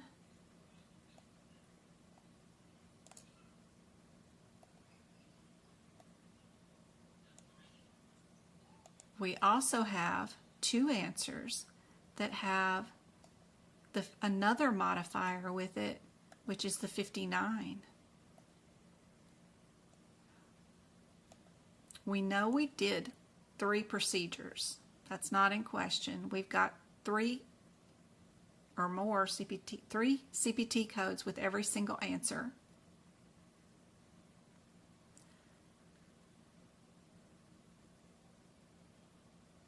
Two of the answers have a 51 modifier and a 59 modifier.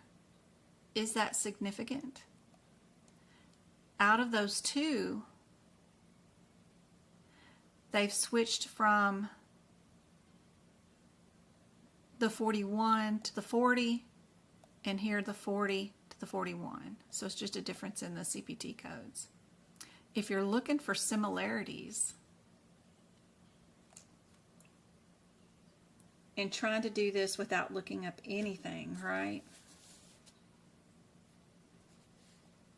If I was just doing this based off my process of similarities, I would consider these to be similar.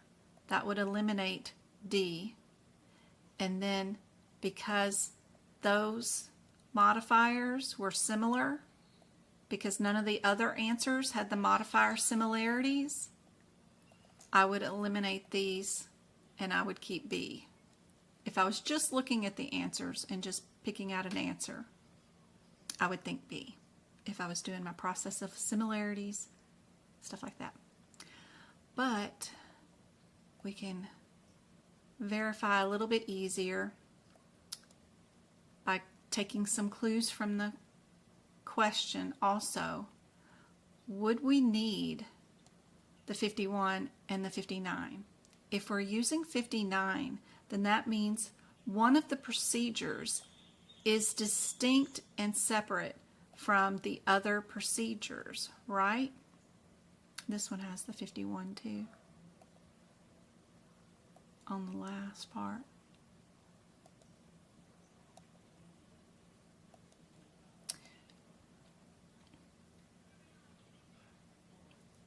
If we use the 51, then that means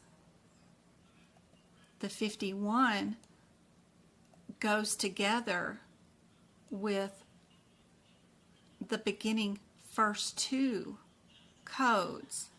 So body parts are super important here. Are there two procedures that are done on the same body part, and is it these two procedures where this one is a separate procedure done, right?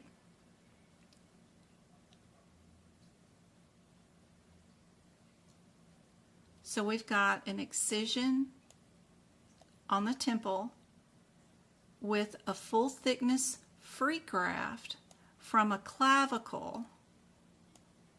A lot of times full thickness grafts or adjacent tissue transfers are all included, and you can't bill for stuff like that. But if the body part that is grafted over is not attached to the part where it had removed, then you do get to code for it because it's a separate site, right? If it's a rotation flap, that means the skin that was attached to your removal was super close and you just rotated it around and made it fit over what you removed, right? So this is probably something that you would not attach a separate procedure or add extra stuff to it, but looks like maybe one thing you can and one thing you can't from me, my point of view.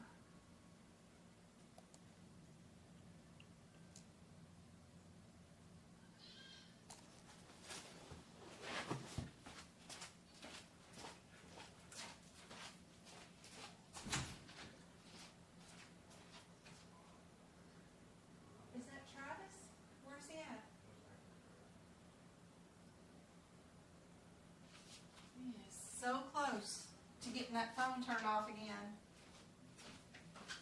Oh. Mr. Cell Phone Conversation came up by the door like for 20 minutes. I kept trying not to go over there, tell him to move. What do you guys think is the answer for this one?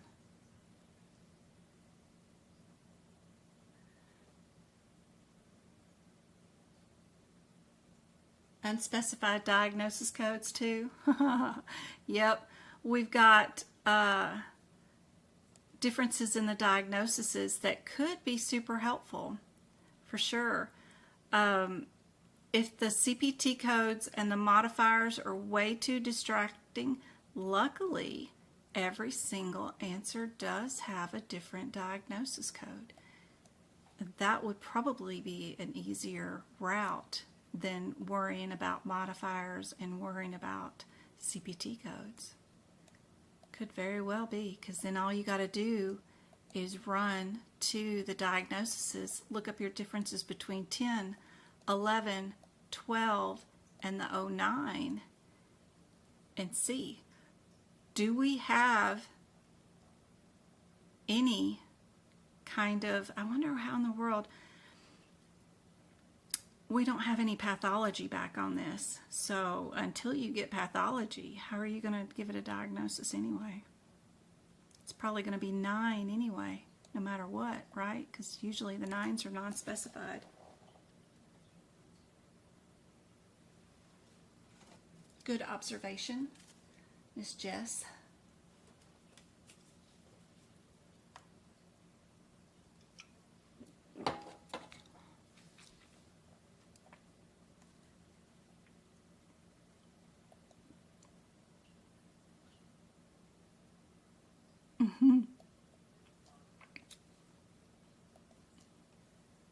What time is it? 7:30. Oh, I've already been on for 2 hours. Here's your rationale. B is our lovely answer for this one. I also have the modifier rationale for you on this one in a separate, I tried to get it all on the one page.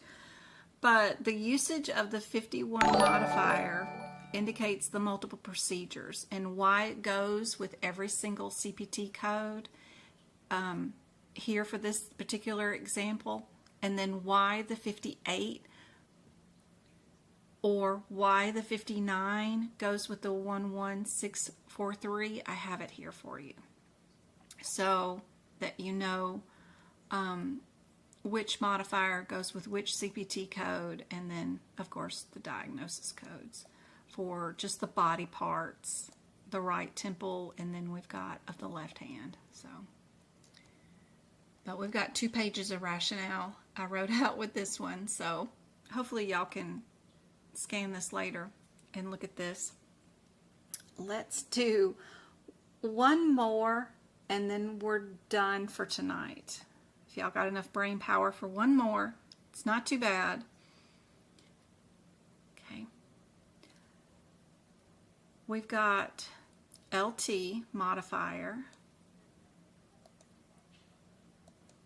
Any other LTs? Let's go. Let's go. LT, LT, LT. Everything's got LT with it. Good. Then some of them have the modifier 51. 2 of them have that. Right? Anything else that we can see? Let's see. Are they all A? Okay, one answer has 31, where all the other answers have 32. That's interesting. So would we have an LT and a 51 modifier, or would we have a 51 modifier and an LT on the first code? What would be the normal pattern? Does the 51 need to go on the first code, or would we put it on the second code? Would the LT need to go on the second code or the first code? That's the differences between A and B.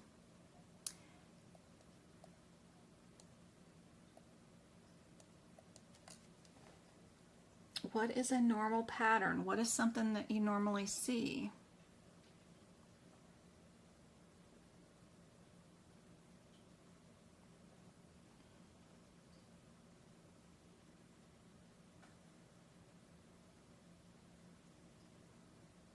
I hope so, MK. Sorry if I missed y'all's questions in chat. Just ask again if you need it. I solved this in 2 seconds. Aw, you go, girl.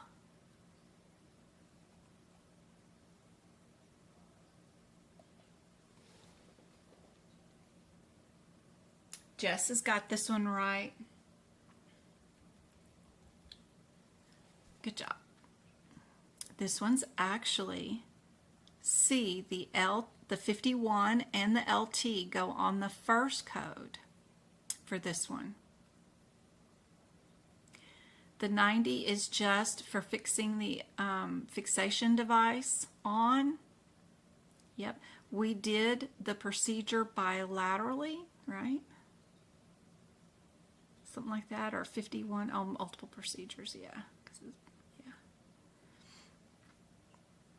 Not bilaterally. Fluoroscope was included. It's already in on the procedure code.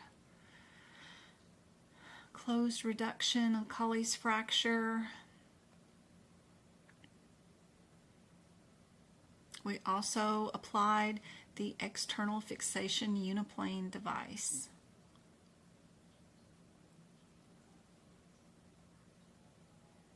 And we append the 51 modifier to the 25605 because it indicates that we did multiple procedures during this, including the external fixation device. I'm still teaching. Can't go to the water work because she's starting her wet. It's that bad. So I was wondering, could we possibly deliver her present tonight, or no.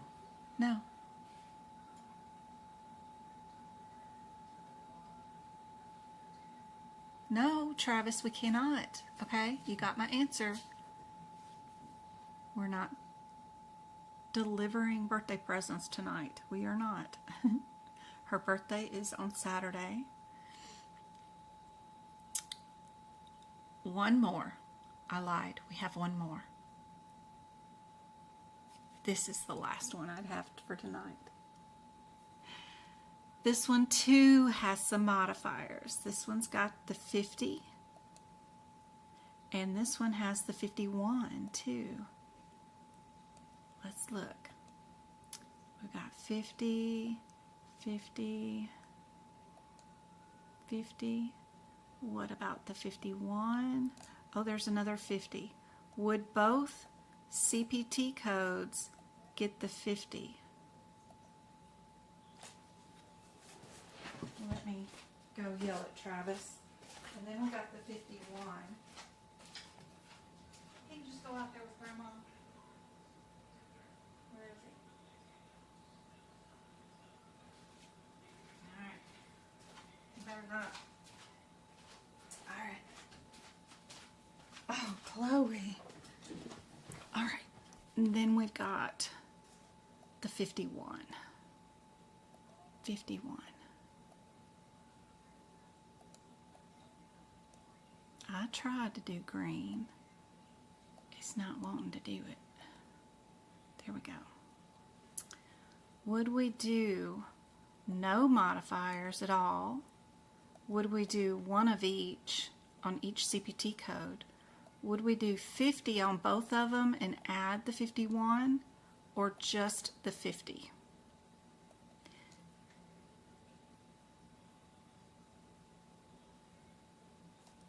We've got that word.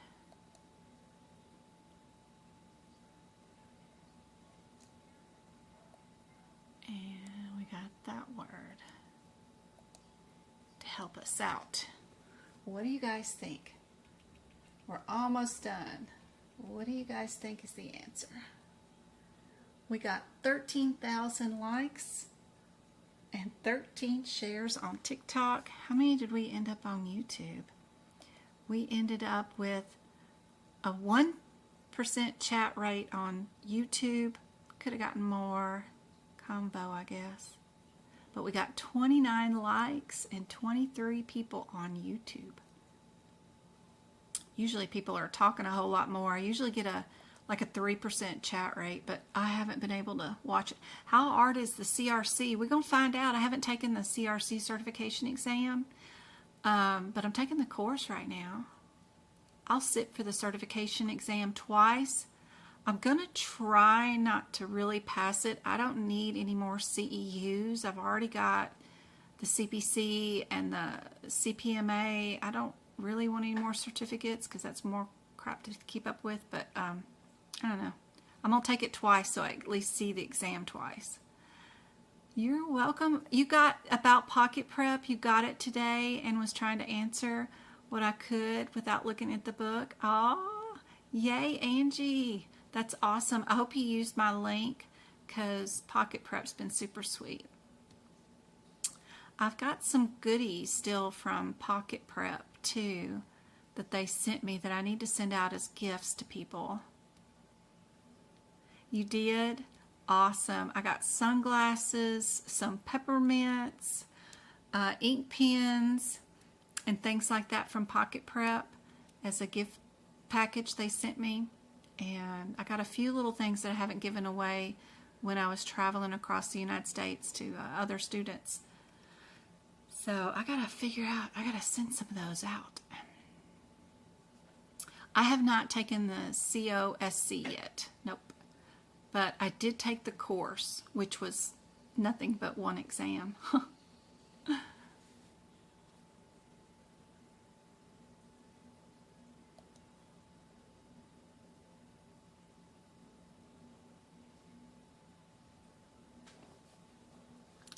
Yes, if you click on my link and you purchase the 3 months, you get it for $13 a month instead of the $15.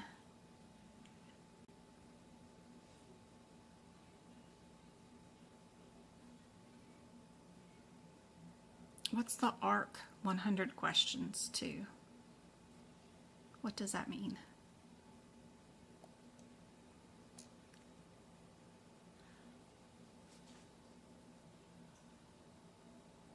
Thank you for liking the live, Jess. Got almost 14,000 likes. I mean ARC. Oh, CRC. CRC? CRC.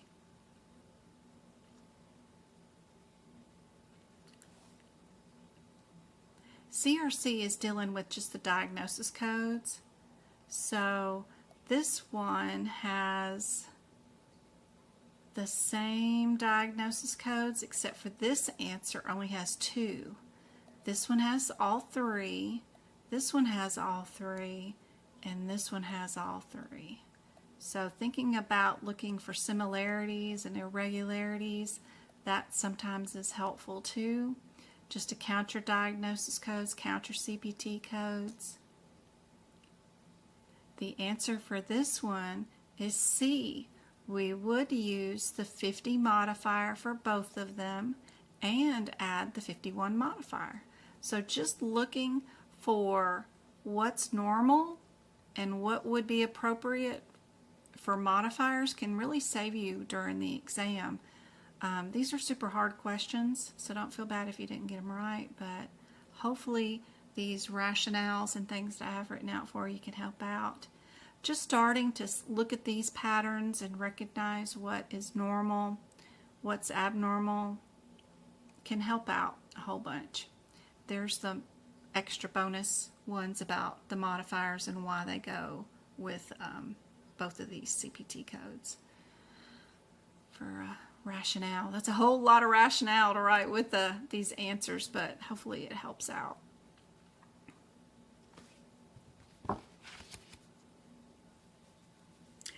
How do you know what's normal? By practicing these questions and seeing these patterns all the time in the correct answers, especially when you're dealing with the maxillary sinuses. How many nostrils do you have? You know, how many sinuses do you have? We've got ethmoid, splendoid, and maxillary sinuses being dealt with bilaterally. So you know if you're doing procedures bilateral, you're going to have your 50 modifier. And then if you are also doing the procedures on the ethmoidectomy and you're doing a removal on the maxillary side too, that's 2 different sinuses being dealt with, which means multiple procedures. So just seeing these, writing these examples in your CPT book as the correct answers underneath the codes that they affect, you'll start to see a pattern that most of these sinuses are either no modifier because you're not doing them bilaterally at all, but if you do in 2 different procedures in the same section, you will see that multiple modifier being used, that 51. So this would not be normal, but this would be if you did 2 different procedures bilaterally. You know you're going to have both modifiers, and then if you did multiple procedures, you're going to have that. So this doesn't look like any answer I've ever seen in this section. Neither does this, and neither does that because it doesn't have the 51. You'll eventually start seeing the patterns. It takes time. How do we know it's okay to stack modifiers? By reading all of my rationale here and practicing more exam questions like the ones that I've got under my modifier tab on my membership. All those questions, including the ones we did today, are there posted for you guys to work on. So more practice the better. And don't forget to let's see.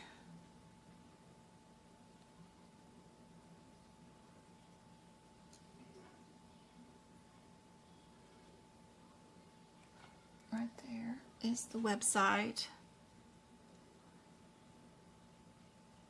Get back over there. And where that link is for Pocket Prep, in case you're wondering, We go back over here to home. If I can get my internet to work, maybe. Yeah, we'll go home. We'll go home. There's the home page. There's the clicky link for the Pocket Prep. Just click on that. It'll take you straight to Pocket Prep. Click on Medical, and the very top link is AAPC. You get 750 practice exam questions, and they do have a pass guarantee right there.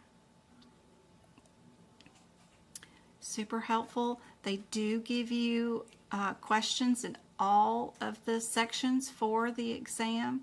They even have info on how to register and take the exam. These questions you can put on your phone and take with you everywhere you go.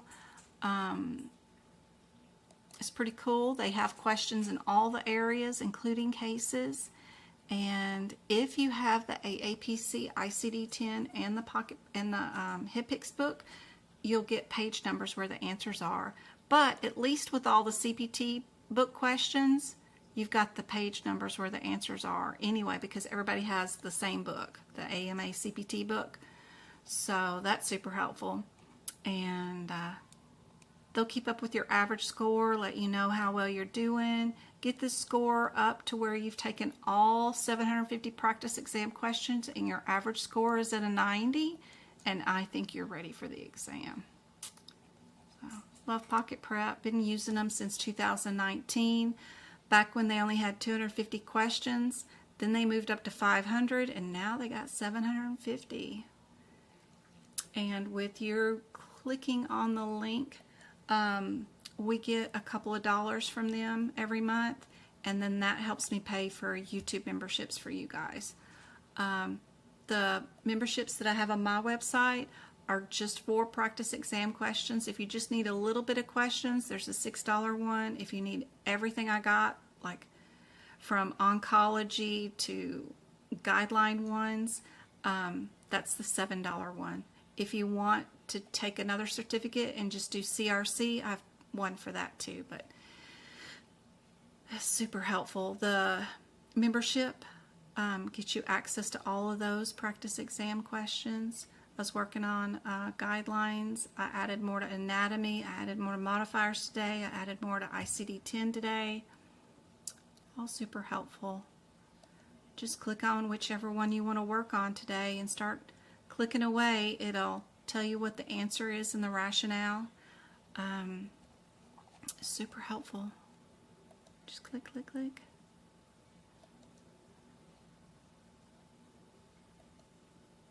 Yep, yep, yep. Got lots and lots and lots of questions. Whew. Lots of questions. I was playing around with the font size to get it bigger today too. Look at that, none of the above. No, Modifier 25. We were working on that one today. Ooh, XU or 5'9". That's a fun question. Yep. Anyway, I hope all this is helpful. Don't forget to go to the practice area where there is free area. Totally free for you guys. Practice exam questions.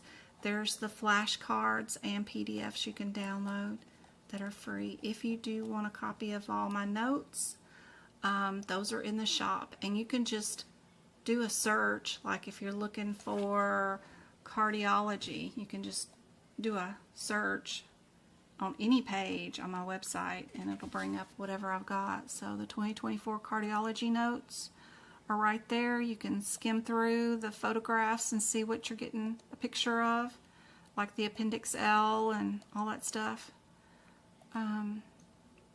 Super cool. If you're looking for notes and you just want to copy page to page what my notes say. If you want to make your own notes, just go to the resources tab and go to the CPT book prep page. There's pictures there that show you how to make up your own notes, and even the ICD-10 page, all for free. Just click on it and it'll tell you what to do. You can make your own notes.